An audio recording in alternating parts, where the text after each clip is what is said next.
მოგესალმებით, ამ ტუტორიალში დავასრულებთ taskbar-ის მიმოხილვა საბოლოოდ და ვისაუბრებთ მის მესამე ჩანართზე, ეგრეთ წოდებული notification-ების ჩანართზე.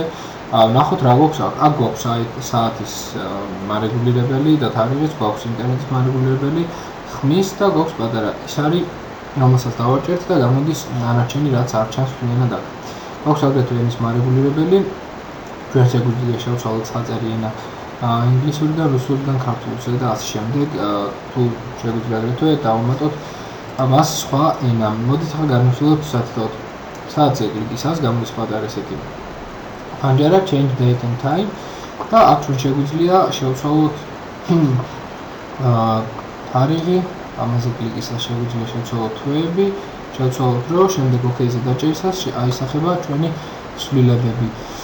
გვაქვს აქ ხმის მარეგულირებელი, რომლიდანაც ხდება მთლიანად კომპიუტერის ხმის რეგულაცია და გვაქვს აგრეთვე დამატებითი პატარ-პატარა პროგრამები.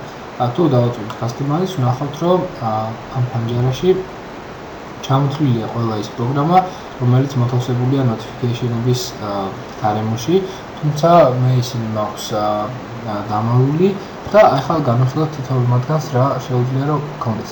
არის show icon and notifications, hide icon and notifications, only show notifications.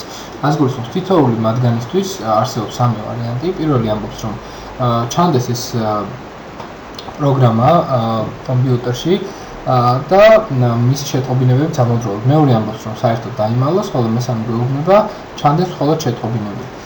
ანალოგიურად შეგვიძლია ყველა დავაყენოთ, აქ ხედავთ თქვენ Skype-ს, Adobe Reader-ს და ასე შემდეგ და ასე შემდეგ. მინდა თქვენი ყურადღება გავამახვილო ერთ საკმაოდ კარგ ფუნქციონალზე, რომელსაც გვხედავთ always show all icons and notifications on the taskbar. რაც ამბობს იმას, რომ რამდენი პროგრამაც გვაქვს notification taskbar-ში განთავსებული, მაჩვენე ყველა ნებისმიერ დროს.